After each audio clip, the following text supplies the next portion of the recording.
damai sejahtera saudara-saudariku terkasih dalam Kristus Yesus. Melalui Injil kita tahu murid-murid yang pertama dipanggil untuk menjadi penjala manusia. Di mana setelah dipanggil mereka semua meninggalkan pekerjaannya, meninggalkan zona nyamannya untuk mengikuti Yesus. Banyak dari kita yang mau jadi murid dan mengikuti Yesus, namun tidak mau atau belum berani meninggalkan zona nyamannya. Kadang bayang-bayang masa lalu menghalangi keinginan hati, termasuk saya. Sebagai orang berdosa di masa lalu, untuk mengatakan Tuhan memberkati saja, rasanya membutuhkan perjuangan yang tidak mudah. Saya merasa seperti orang munafik, dan saya merasa sangat tidak pantas mengatakan itu. Apalagi untuk memberikan kesaksian atau mewartakan kebaikan Allah dalam hidup saya. Sepertinya itu adalah suatu hal yang mustahil untuk dapat saya lakukan. Walau saya sadar keberadaan saya hingga hari ini semata-mata adalah hanya kebaikan Tuhan. Kadang kita merasa itu bukan jalan hidup kita, bukan rencana Allah dalam hidup kita. Kita berpikir kalau itu adalah hanya untuk orang yang suci, yang hidupnya sudah benar dan seputih salju, bukan untuk orang berdosa atau orang biasa, apalagi untuk orang seperti saya yang boleh melakukannya. Rupanya itu semua hanya alasan yang dicaya cari-cari untuk dapat menghindar. Ingat kisah orang muda yang bertanya pada Yesus, apa yang harus dia lakukan untuk memperoleh hidup yang kekal, untuk memperoleh keselamatan. Ternyata jawabannya adalah turuti segala perintah Allah.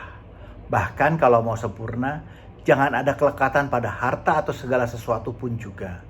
Kan ikutilah Yesus yang tentunya menjadi muridnya. Menjadi murid Yesus tentu tidaklah mudah. Ada banyak hal yang harus dilepaskan. Dengan penyangkalan diri dan tentunya dengan sukarela menentukan pilihan hidup. Matius 28 ayat 18-20, Yesus memberikan perintahnya yang kita kenal sebagai amanat agungnya, sebagai langkah konkret bagaimana menjadi penjala manusia. Ini perintah yang Yesus berikan sendiri sebagai pesan sebelum dia naik ke surga. Bagaimana tanggapan setiap dari kita atas perintah ini tentunya sangat tergantung pada relasi kita sendiri kepada Yesus. Serta kesiapan, serta keberanian untuk memberikan diri, serta berani mengizinkan Yesus untuk berkarya dalam diri kita. Allah senantiasa memberi kita kebebasan untuk memilih. Maka tentunya tanpa kerjasama dari kita, rasanya juga akan sulit untuk Tuhan untuk bisa berkarya dalam diri kita. Saya teringat pada bacaan malam Paskah kemarin. Injil Markus mengatakan ada 3 wanita yang datang mengunjungi kubur Yesus. Mereka sungguh mengalami Yesus, sehingga datang untuk menunjukkan kasihnya kepada Yesus.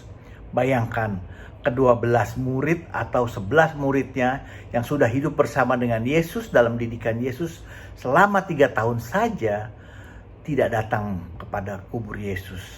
Mereka jatuh dalam kesedihan, ketakutan, dan mereka bingung. Mereka tidak tahu mau buat apa.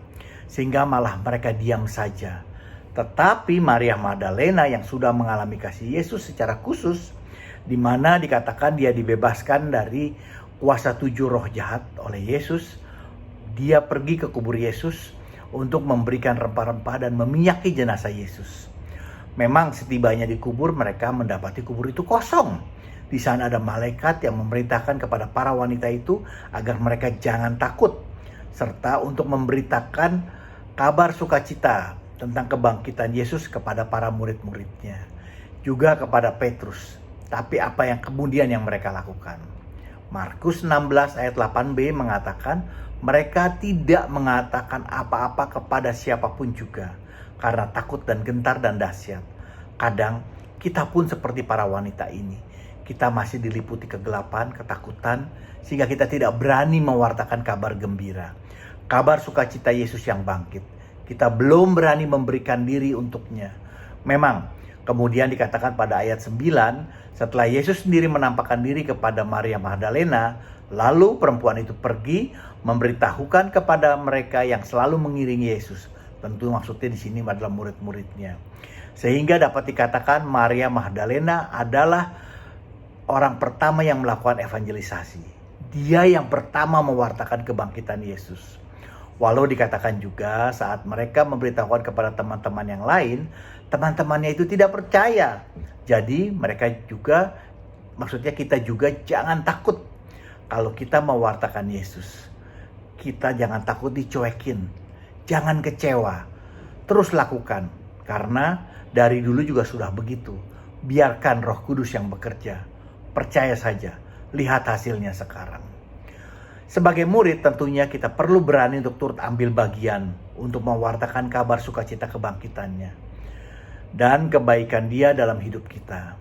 Kita semua diajak untuk berani turut ambil bagian dalam mewartakan Yesus yang disalibkan karena dosa-dosa kita dan menebus kita dengan darah sendiri yang sangat kudus dan mahal dan yang telah bangkit untuk kita semua. Apakah kita masih berani diam dan tidak berbuat apa-apa? Ingat, para wanita tadi yang awalnya diam, namun setelah Yesus datang menghampiri, dia berani untuk menyatakan kabar sukacita kebangkitannya kepada Petrus dan teman-temannya. Mari kita semua keluar dari zona nyaman kita dan memberi diri kita untuk menyatakan kemuliaan Allah. 1 Korintus 9 ayat 16, Santo Paulus mengatakan, celakalah aku bila aku tidak memberitakan kabar sukacita. Bila ada masukan, mohon berikan komentar Anda. Juga di like and share, juga di subscribe supaya kita dapat saling memberkati. Amin. Tuhan Yesus memberkati.